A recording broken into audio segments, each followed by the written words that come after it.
बहुत सारे बच्चे जिन्होंने अभी तक पढ़ना स्टार्ट भी नहीं किया है, लेकिन उससे पहले एक छोटी सी बात बता देती हूँ कि अगर आप एक मेहनती बच्चे हैं और आप मेहनत करने में यकीन रखते हैं तो ही आप ये वीडियो देखेगा। यूपी बोर्ड में 44 मार्क्स की आती है एंड सीबीएसई में 35 मार्क्स की आती है। सबसे ज्यादा वेटेज अगर कोई रखता है मैथ्स के अंदर वो आपका कैलकुलस ही रखता है। ये सारे बच्चे मुझसे प्रॉमिस करेंगे कि आने वाले 3 महीने आप क्या क्या चीजें करें या उससे भी कम समय में आप कैसे अपना सिलेबस कंप्लीट करें। सो हेलो, गुड मॉर्निंग, नमस्कार, Radhe Radhe and whatever you feel connected with, this is Priya Mavi, your maths educator, and welcome to all of you in yours favourite channel UP board English medium RWA।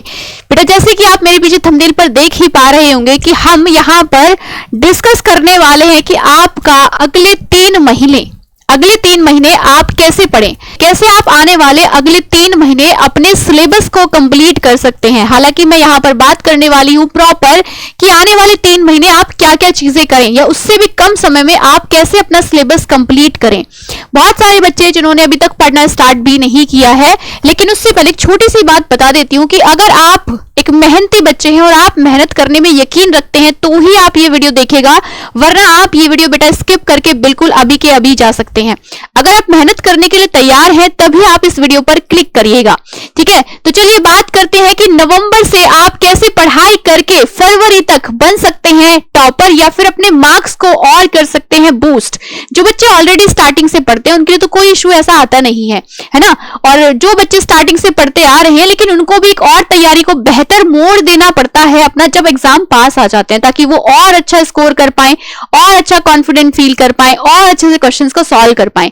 हालांकि हम इस video में बात करेंगे सिर्फ और सिर्फ अपने सब्जेक्ट की, यानी कि मैथ्स की, कि मैथ्स में कैसे आप अगले 3 महीने पढ़ाई करें, आपकी क्या स्ट्रेटेजी होनी चाहिए कि आपका सिलेबस भी खत्म हो जाए, आप उसमें अपना रिवीजन भी कर लें, सारी चीजें आपकी कवर अप हो जाएं। तो जिस बच्चे ने अभी तक पढ़ना शुरू नहीं किया है बिल्कुल वो वीडियो देख सकता है, लेकिन अपने आप से एक वादा करके ही वीडियो को देखना बेटा कि मैं आज से, अभी से, जब से भी आप ये वीडियो देख रहे हो आप तभी से एक प्रॉमिस करना मेरे साथ कमेंट सेक्शन में लिखना ये बात कि मैम हम प्रॉमिस करते हैं आपसे कि अगले आने वाले 3 महीने आज से ही हम इतनी मेहनत करेंगे, जी जान से लग जाएंगे, जुट जाएंगे कि मैथ्स में हम अपना स्कोर बहुत अच्छा करके आएंगे, 100 आउट ऑफ 100 करके आएंगे या 80 आउट ऑफ 80 नंबर हम लेकर आएंगे, ठीक है। तो चलिए स्टार्ट करते हैं अपनी वीडियो।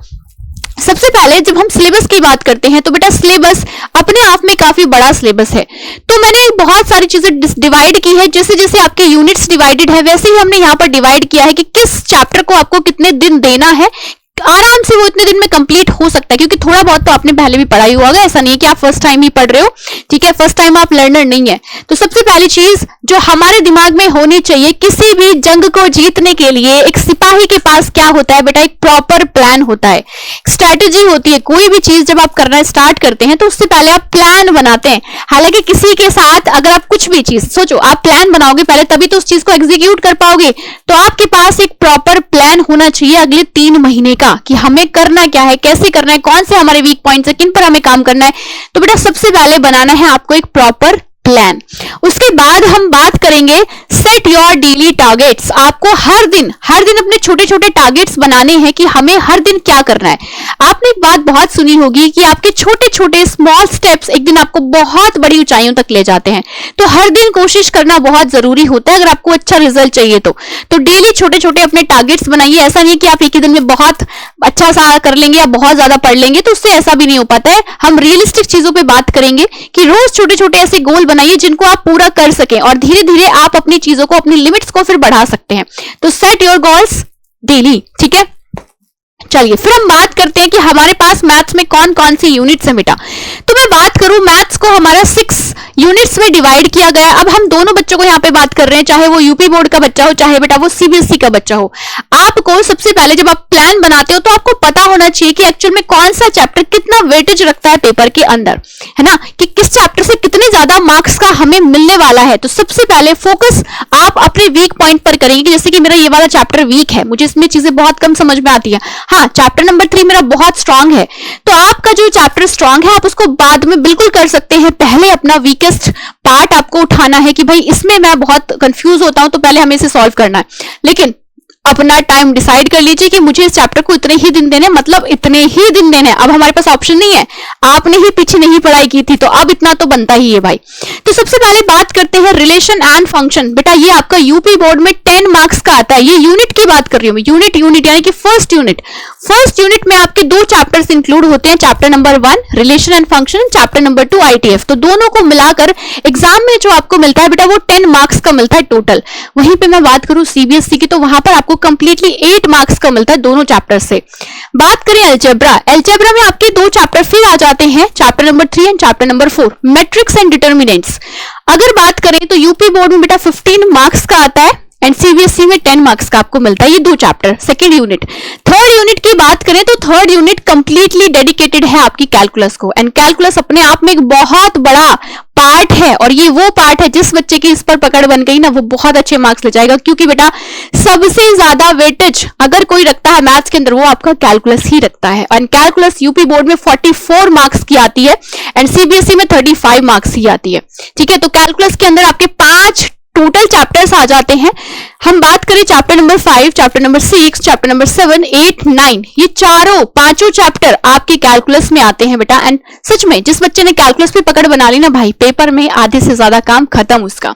ठीक है, बात करते हैं नेक्स्ट यानी कि vector 3D। Vector and 3D बेटा 2 चैप्टर है यहाँ पर, आपका chapter number 10 and chapter number 11। तो वेक्टर एंड 3D दोनों मिलाकर यूपी बोर्ड में 18 मार्क्स का आता है, बट CBSE में आपका 14 मार्क्स का आता है।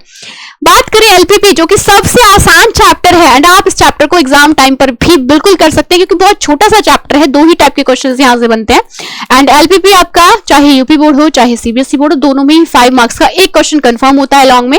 एंड बेटा प्रोबेबिलिटी लास्ट चैप्टर है ना, वो कहते हैं ना last but not the least, last chapter है तो 8 मार्क्स का आपका यूपी में आता है एंड 8 मार्क्स का ही आपका CBSE बोर्ड में आता है। आपको पता हो तो यूपी बोर्ड में आपके टोटल पेपर जो आता है वो 100 मार्क्स का आता है एंड बेटा CBSE में 80 मार्क्स का आपका पेपर आता है, 20 मार्क्स आपको स्कूल वाले प्रैक्टिकल वगैरह में देते हैं। ठीक है, तो ये बात हुई हमारे सिलेबस की। अब मैम आने वाले 3 महीने में हम कैसे कवर अप करेंगे सिलेबस को, तो यहां पर मैंने आपके लिए पूरा का पूरा स्लॉट तैयार करके रखा है कि किस चैप्टर को आप कितने दिन दें। एंड ट्रस्ट मी वो चैप्टर बेटा उतने ही दिन में खत्म हो सकता है। कोशिश करें कि आप अपने आप को वो एक टास्क दें कि इस चैप्टर को मुझे इतने दिन में ही फिनिश करना है, मतलब फिनिश करना है। ऐसा नहीं कि आपने आज पढ़ा कल 2 दिन के लिए किताबें रख दी, नहीं, फिनिश करना मतलब फिनिश। अब आपके पास समय नहीं है कि आप उसको सेकंड प्रायोरिटी अपनी बनाए, वो फर्स्ट प्रायोरिटी अभी आपकी है। तो हर एक चैप्टर को हमने यहां पर टाइम दिया है, आप अगर उसी के अकॉर्डिंग अपनी चीजें करेंगे तो आप टाइम से पहले ही अपना सिलेबस भी कवर करेंगे। आपके पास जो बचे हुए दिन होंगे उनमें आप अपना रिवीजन भी कर सकते हैं और इस चीज के दौरान आप अपने वीक पॉइंट्स भी नोटिस करेंगे, उनको एनालाइज करेंगे कि आप कहां कहां गलतियां कर रहे हैं और उन गलतियों को लास्ट में जो आपके पास टाइम बचा होगा 15 दिन 20 दिन या फिर जितने भी दिन बचे होंगे उसमें आप उन पर अपना काम करेंगे। ठीक है, तो स्टार्ट करते हैं बेटा यूनिट नंबर 1 यानी कि जिसमें आपके 2 चैप्टर आते हैं, chapter number 1 relation and function and दूसरा ITF। दोनों बहुत छोटे चैप्टर हैं। अगर मैं बात करूं चैप्टर नंबर 1 की तो 2 ही एक्सरसाइज है भाई आपकी, है ना, 1.1 1.2 एंड बहुत आसान है। ठीक है, तो बेटा chapter number 1 and chapter number 2 के लिए 1 वीक इनफ है, 1 हफ्ता इनफ है भाई। 1 हफ्ते में आप दोनों चैप्टर आराम से उड़ा सकते हो। अगर आप रोज भी 2 से 3 घंटे दो तो आराम से आप मैथ्स में ये दोनों चैप्टर 1 हफ्ते में उड़ा सकते हैं। ठीक है, तो 1 हफ्ता इनफ है आपकी यूनिट नंबर 1 के लिए और आप यहां से कंफर्म कर सकते हैं अपने मार्क्स। ठीक है, 1 यूनिट के लिए। चलिए बात करते हैं नेक्स्ट यूनिट यानी कि अलजेब्रा की। अलजेब्रा में भी एक काफी अच्छा खासा वेटेज रखता है आपका algebra, chapter number 3 and chapter number 4। बेटा चैप्टर नंबर 3 मैट्रिक्स थोड़ा बड़ा चैप्टर है इसलिए मैंने उसको 1 हफ्ता दिया है, आप अच्छे से उसको कवर करिए क्योंकि जिस बच्चे ने चैप्टर नंबर 3 पढ़ा चैप्टर नंबर 4 वही अच्छे से कर पाएगा, इसीलिए चैप्टर नंबर 3 को हमने टाइम दिया है। चैप्टर नंबर 4 में आपको फिर ज्यादा समय नहीं लगेगा, आप 3 को अगर अच्छे से करते हैं तो 4 to 5 डेज इनफ है। मैं बोल रही हूँ 4 to 5 मैंने लिखा है, आप ट्राई करें कि आप उसको 4 दिन में ही खत्म कर ले। ठीक है, चलिए आगे आता है कैलकुलस। भाई बहुत बड़ा पार्ट है, ऑब्वियस सी बात है, इसको तो समय देना बनता भी है। बच्चों को सबसे ज्यादा कंफ्यूजन भी यही होता है, तो इसीलिए हमने चैप्टर नंबर 5 को पूरा 1 हफ्ता दिया है। तो चैप्टर नंबर 5 को बहुत अच्छे से आपको पढ़ना है, ताकि क्योंकि चैप्टर नंबर 5 से डायरेक्टली नहीं डायरेक्टली सारे चैप्टर्स बेटा लिंक हैं आपके, डायरेक्टली लिंक बोल सकते हैं। चैप्टर नंबर 5 अच्छे से किया तो चैप्टर नंबर 6 भी अच्छे से कर पाओगे, चैप्टर नंबर 7 भी अच्छे से कर पाओगे, 8 और 9 भी अच्छे से कर पाओगे। तो चैप्टर नंबर 5 जरूरी हो जाता जाता है इन सारे चैप्टर्स को पढ़ने के लिए। तो इसीलिए चैप्टर नंबर 5 को आप आराम से सॉल्व करें, आराम से क्वेश्चंस को करें, एक हफ्ता आराम से लगाएं बेटा। चैप्टर नंबर 6 ज्यादा बड़ा नहीं है, वहां से आपको ज्यादा क्वेश्चंस मिलते नहीं है, मैक्सिमम मिनिमा और आपका इंक्रीजिंग डिक्रीजिंग से क्वेश्चंस आते हैं। तो आप मेन पॉइंट्स पर काम करें, 4 दिन में इसको खत्म कर दें। चैप्टर नंबर 7 बहुत अच्छा और बड़ा चैप्टर है, आई नो काफी बड़ा है, तो वहां पर समय आपको चाहिए होगा, तो एक हफ्ता हमने उसको भी दिया है पूरा कि आप आराम से अपने चैप्टर नंबर 7 को करें। बेटा चैप्टर नंबर 8 मैंने यहां पर 2 दिन लिखा है, लेकिन ये एक ही दिन का चैप्टर है। चैप्टर नंबर 8 वहां से आपको एक ही क्वेश्चन मिलता है, मोस्ट ऑफ द चांसेस होते हैं कि इलिप्स से ही क्वेश्चन आता है।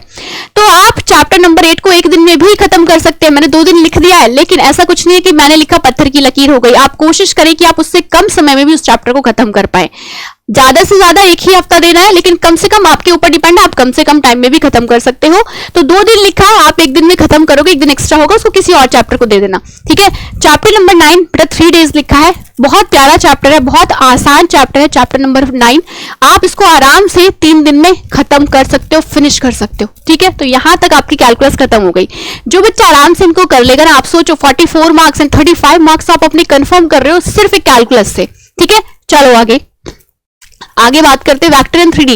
बेटा वेक्टर में chapter number 10 and chapter number 11 दोनों ही बहुत आसान चैप्टर हैं, दोनों को एक हफ्ता देना आराम से इनफ है। एक हफ्ते में दोनों चैप्टर आराम से हो सकते हैं। मैं फिर बोलूंगी, जो बच्चा चैप्टर नंबर 10 को अच्छे से पढ़ेगा वो 11 को और जल्दी खत्म कर लेगा, ठीक है। तो एक हफ्ता इनफ है इन दोनों चैप्टर्स के लिए। आगे बढ़ते हैं, आगे आता है एलपीपी एंड प्रोबेबिलिटी। ये आपकी यूनिट्स बन जाती है, यूनिट 5 एंड यूनिट 6। तो एलपीपी मैंने जैसे बोला, एलपीपी 2 ही टाइप के क्वेश्चन आते हैं, बाउंडेड रीजन, अनबाउंडेड रीजन, ठीक है। और उसमें भी देखा गया है कि मोस्ट ऑफ द टाइम आपका बाउंडेड रीजन से ही क्वेश्चन आ जाता है, एक क्वेश्चन 5 मार्क्स का। तो बेटा ये तो अगर आप एग्जाम टाइम पे भी करेंगे ना साथ के साथ तो भी चल जाएगा, ठीक है। तो इसकी टेंशन नहीं लेनी है। अगर आप एग्जाम से 4 दिन पहले भी इस चैप्टर को करते हैं अच्छे से, तो आप इसको कर जाओगे। तो एक दिन काफी है भाई, 2-3 घंटे में हो जाएगा ये चैप्टर आपका कंप्लीट। बेटा 2-3 घंटे से ज्यादा लगेगा नहीं, क्योंकि वो सेम पैटर्न है, आपको वही फॉलो करना हर एक क्वेश्चन में, ठीक है। कॉन्सेप्ट सेम रहता है। अगर मैं बात करूं प्रोबेबिलिटी की, थोड़ा सा डिफिकल्ट चैप्टर लगता है बच्चों को, इसलिए हमने इसको पूरा एक हफ्ता दिया है। अब ये जो जितना भी हमने आपका पूरा का पूरा यहाँ पर चैप्टर नंबर 1 से लेकर चैप्टर नंबर 13 तक जितना भी इतना टाइम टेबल या टाइम जो आपको दिया है, मैनेज किया, ये बेटा आपका पूरा का पूरा 60 डेज का है ना। 60 या फिर किसी बच्चे को 61, 62 इतने डेज लग सकते हैं। ट्राई करिएगा कि आप इसको 60 डेज में ही खत्म कर दें। तो जो भी मैंने आपको यहाँ पर बताया, ये आपका 60 से लेकर 62 डेज का हमने पूरा मैक्सिमम आपको टाइम दिया है। उसके बाद 60 या फिर 62 जितने भी इसके बाद दिन बचते हैं आपके पास बेटा, वो होते हैं आपके रिवीजन के दिन, है ना। ये हमने सिलेबस खत्म किया अपना इतना, उसके बाद आप आते हो रिवीजन पे। जैसे कि जब आप अपना ये वाला सिलेबस कर रहे होंगे तो आपको प्रॉब्लम्स भी आएंगी, डिफिकल्टीज भी आएंगी। ऐसा हो नहीं सकता कि आपको कुछ ना कुछ इश्यू ना आए। तो वहां पर एक छोटी सी आप कॉपी बना लेंगे और उस कॉपी में आप नोट डाउन करते चलेंगे कि किस चैप्टर में मुझे कहां पर बार बार इश्यू आ रहा है समझने चीजों को। मतलब जैसे कोई चैप्टर है, आपने वहां पर कॉन्सेप्ट समझा अच्छे से, लेकिन जब आपने उसके क्वेश्चंस किए तो आप क्वेश्चंस में डिफिकल्टीज फेस कर रहे हो, आपको वो कॉन्सेप्ट बार बार समझने के बाद भी क्लियर नहीं हो पा रहा है, तो उसको उस नोटबुक में नोट कर लेना कि मुझे यहाँ पर इश्यू आता ही है ना। जब आपके पास समय बचेगा बाद में, तो आप अपने उन कमजोर या वीकेस्ट पॉइंट पर काम कर सकते हैं, उनको और अच्छे से कर सकते हैं। जैसे कि मुझे यहाँ पर इश्यू हो रहा है, तो बाद में आप उस पर काम करें, बार बार उन चीजों की प्रैक्टिस करें, ताकि आपकी वो वीकनेस आपकी स्ट्रेंथ बन जाए और आप उसको फिर कभी भी भूलो ना, ठीक है। तो ये टाइम हम आपको दे रहे हैं उस चीज के लिए जो बाद में आपके पास समय बचता है, ठीक है भाई। और उसके साथ उसी के साथ बेटा ये कुछ पॉइंट्स मैंने यहाँ पर लिखे हैं आपके लिए। नोट का मतलब नोट ही है, इनको सिर्फ नोट के जैसा फोल्ड करके पॉकेट में नहीं रखना है। नोट का मतलब ये इंपॉर्टेंट पॉइंट्स है, इनको अपने दिमाग में यहाँ पर रखना है, ठीक है। तो सबसे पहले आपको अपनी एनसीईआरटी फोकस करनी है। मैम ये तो बता दिया कि सिलेबस इतने हफ्ते में करना किस बुक से है भाई, नोट से करना है। कहां से करना है? तो बेटा सबसे पहले अपनी एनसीईआरटी उठाओ, एनसीईआरटी उठाइए, एनसीईआरटी से हर एक क्वेश्चन को करिए, एग्जाम्पल भी मत छोड़िए। अगर आपको लगता है ये वाला एग्जाम्पल नहीं समझ में आ रहा तो करना है। और हाँ, ये मैथ सब्जेक्ट है, ऐसा मत करना बाकी सब्जेक्ट के जैसा कि बुक खोली, अच्छा ऐसे से किया, एग्जाम्पल समझ में आ गया, हाँ आगे आ गया, ठीक है आगे बढ़ जाओ। ये रिवीजन नहीं होता, ये पढ़ना नहीं होता। मैथ्स के अंदर आपको अपनी पेन उठानी ही पड़ेगी, तभी आप समझिए कि आपने कुछ किया है। तो सबसे पहले आपको फोकस करना है बेटा अपनी एनसीईआरटी को। उसके बाद मॉक टेस्ट आपको प्रोवाइड करा रखे हैं, तो मॉक टेस्ट आपको लगाने हैं, जरूर करने हैं मॉक टेस्ट, ठीक है। उसके बाद पीवाईक्यू आप करेंगे या फिर मॉडल पेपर का सॉल्यूशन आप देखेंगे? सबसे पहले सोचो, आपने एनसीईआरटी की, थोड़ा कॉन्फिडेंस आया आपके अंदर, मॉक टेस्ट लगाए और कॉन्फिडेंस आया थोड़ा सा, फिर आप प्रीवियस ईयर देखिए किस पैटर्न के क्वेश्चंस आते हैं। ये यूपी बोर्ड वाले बच्चों के लिए है बेटा, सीबीएसई वाले बच्चों के लिए पीवाईक्यू के बाद आपको सिंपल पेपर भी देखने हैं अपने, है ना, और एक एग्जाम्पलर आता है वो भी सॉल्व करना है। उसके बाद मैंने लिखा है कि बचे हुए समय में सिर्फ रिवीजन करें, सिर्फ रिवीजन। तो बचे हुए समय में आप क्या करें, चीजों को बार बार रिवाइज करें, रिवीजन करें चीजों का, ठीक है। तो बार बार जब आप रिवीजन करेंगे वो सबसे बेस्ट होता है। और लास्ट में मैंने लिखा है कि तुम अपना बेस्ट वर्जन बनो। इसका मतलब है बेटा, आप खुद ही अपने आप से लड़ रहे होते हैं हमेशा। इंसान की लड़ाई कभी भी दूसरे लोगों से होती ही नहीं है, उसकी लड़ाई सिर्फ अपने आप से होती है हमेशा, कि मुझे खुद से बेहतर बनना है हर दिन। तो आप भी वही कोशिश करें कि जैसा मैं कल था, आज मुझे उससे एटलीस्ट 10%, 5% या फिर 1% तो बेहतर बनना है। तो हमेशा अपना बेस्ट वर्जन बनने की कोशिश करते रहिए हर दिन। एंड ट्रस्ट मी, अगर किसी बच्चे ने ये वाला चीज फॉलो किया जो मैंने आज आपको बताया है, बेटा आपका सिलेबस भी टाइम से कंप्लीट होगा एंड सिलेबस के साथ साथ आपके पास समय होगा रिवीजन करने के लिए भी, ठीक है। तो मैं मेक श्योर कर रही हूं कि अगर कोई बच्चा ये टाइम टेबल फॉलो करता है तो बेटा आप बहुत अच्छा करेंगे मैथ्स के अंदर। एंड हाँ, कोई भी बच्चा भूलना मत, मैंने आपसे बोला है कि कमेंट सेक्शन में हर एक बच्चा जो इस वीडियो को देखेगा मुझसे प्रॉमिस करके जाएगा कि यस मैम, हम लोग आज से ही बहुत जी तोड़ मेहनत करेंगे और हाँ, एक अच्छा रिजल्ट लेकर भी आएंगे। ये सारे बच्चे मुझसे प्रॉमिस करेंगे in the comment section. And बाकी आप लोग आराम से पढ़ते रहिए। All the very best.